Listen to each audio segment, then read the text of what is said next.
Bonjour, aujourd'hui on va s'attaquer à un sujet qui fait le lien entre deux grosses angoisses de notre époque. D'un côté, le prix du logement qui flambe et de l'autre, la baisse des naissances. On va voir ensemble comment la crise de la pierre pourrait bien être en train de vider les berceaux. On commence avec un titre qui frappe fort. Une cage pour un berceau. C'est une image puissante, hein. Ça capture vraiment cette idée d'un rêve de famille qui se retrouve coincé, emprisonné par le manque d'espace. On ne se reproduit pas en cage. Voilà. C'est cru, c'est direct. Cette phrase, elle ne sort pas de nulle part.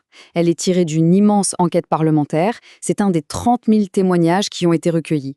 C'est un vrai cri du cœur qui, à lui seul, résume tout le problème. Pour que ce soit plus concret, parlons de Louis. Il a 35 ans, il vit à Paris. Avec sa compagne et leurs deux enfants en bas âge, ils habitent dans 68 mètres carrés. Pour Paris, c'est pas mal. Et pourtant, il décrit son appartement comme une prison dorée. Il adore sa ville, mais alors un troisième enfant, pour lui, c'est juste inenvisageable. L'espace est devenu la contrainte numéro 1. Et attention, le cas de Louis, ce n'est pas du tout un cas isolé, loin de là. Une mission parlementaire pilotée par le député Jélémy Patrier-Leitus a montré que cette angoisse est partout. Le logement, ce n'est plus juste un détail logistique, c'est devenu un facteur absolument décisif, que ce soit pour agrandir la famille ou même, parfois, pour la commencer. Bon, ces histoires personnelles, c'est une chose, mais elles ne sont que la partie émergée de l'iceberg. Quand on se penche sur les chiffres, là, le tableau devient carrément saisissant. Regardez un peu ces deux courbes. D'un côté, sur les 15 dernières années, les naissances en France, eh bien, elles ont chuté de 25%. Et pendant ce temps-là, les prix de l'immobilier dans les grandes villes ont complètement explosé, entre plus 20 et plus 50%. C'est comme si les deux courbes se croisaient en un X fatal, l'une étouffant l'autre. Alors, ce chiffre, moins 25 mètres carrés, ça peut paraître un peu abstrait, mais c'est absolument vertigineux. L'économiste Maxime Sbailly a calculé que c'est la surface qu'un jeune actif avec un salaire médian a tout simplement perdu en pouvoir d'achat immobilier. Pour le dire autrement, c'est l'équivalent de 2 chambres d'enfants qui se sont volatilisées en une seule génération. Et cette citation, elle résume tout. On n'est plus en train de parler d'un simple problème de marché immobilier, non. On parle d'un phénomène qui frappe au cœur de notre société, qui est en train de redessiner sa structure et donc son avenir. Alors justement, allons-y. Concrètement, ça coûte combien cet espace qui manque pour fonder une famille? On va entrer un peu dans le détail des barrières financières qui se dressent sur le chemin des jeunes couples. 100 000 euros, c'est le prix, le surcoût estimé par l'expert Henri Buzicazo pour ajouter une seule petite chambre de 9 mètres carrés à Paris. Un chiffre qui donne le tournis et qui transforme un projet de vie tout simple en un casse-tête financier quasi insoluble.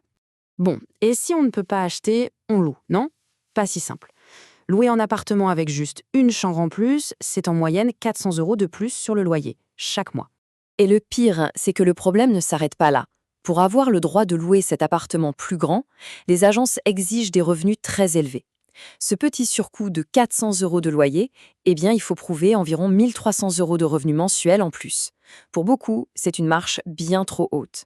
Tout ça, ça crée une situation complètement absurde pour plein de jeunes couples de la classe moyenne. Ils bossent, ils ont un salaire, mais ils sont coincés. Comme le dit ce témoignage, ils sont trop riches pour les HLM et trop pauvres pour le parc privé. C'est un véritable cul-de-sac immobilier. D'ailleurs, même le filet de sécurité historique qu'est le logement social, eh bien, il fonctionne de moins en moins bien pour les jeunes. Regardez, en 1973, les moins de 30 ans, c'était un quart des locataires en HLM. En 2021, c'est moins de 10%. Le parc est de plus en plus occupé par des locataires plus âgés, ce qui, de fait, bloque l'accès pour les jeunes familles qui en auraient désespérément besoin.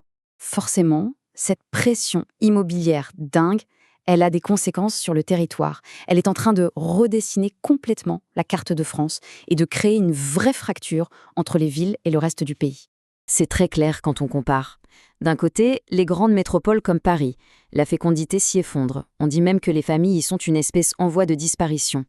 L'adage est un peu cruel, mais tellement vrai. Avec un enfant, on campe, avec deux, on décampe. Et de l'autre côté, les zones plus rurales, où la fécondité résiste mieux, mais attention, la pression immobilière commence là aussi à se faire sentir. L'histoire de Thibaut, c'est l'exemple parfait de cet exode. Pour le prix de son 50 mètres carrés à Paris, il a pu s'offrir une maison de 140 mètres carrés à Orléans. Le gain d'espace est incroyable, mais le prix à payer, c'est une vie de jonglage entre le train, le RER et le télétravail. Sa phrase est sans appel, « Notre vie est guidée par le coût de l'immobilier ». C'est l'IMO qui décide. Toute cette situation, ça nous amène à une question de fond. Et si, finalement, la solution à la crise de la natalité, On ne la trouvait pas du côté des politiques familiales classiques, mais plutôt du côté de la politique du logement. Et ce débat, il n'est pas que français.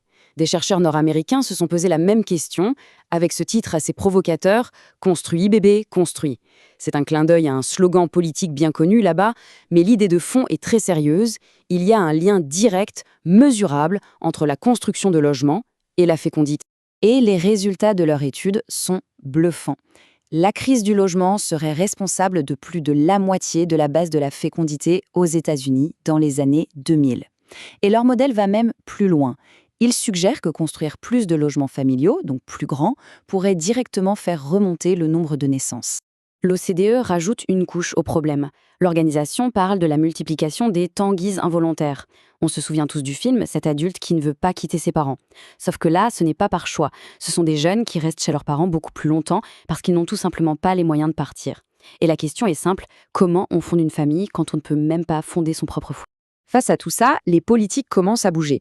La mission parlementaire française, par exemple, explore des pistes vraiment nouvelles. L'idée, ce serait d'orienter la construction vers des logements plus grands, plus familiaux, ou encore d'élargir des aides comme le prêt à taux zéro en le liant directement à l'arrivée d'un enfant. En gros, la politique du logement deviendrait un outil de la politique démographique. Et tout ça nous amène à la question finale, un peu provoque mais essentielle. Est-ce qu'un plan de construction est le nouveau planning familial ? C'est une question qui nous force à réfléchir. À quel point les murs que l'on construit ou que l'on ne construit pas définissent les familles que l'on peut ou que l'on ne peut pas créer. C'est peut-être là, dans la brique et le béton, que se joue une bonne partie de notre avenir à tous.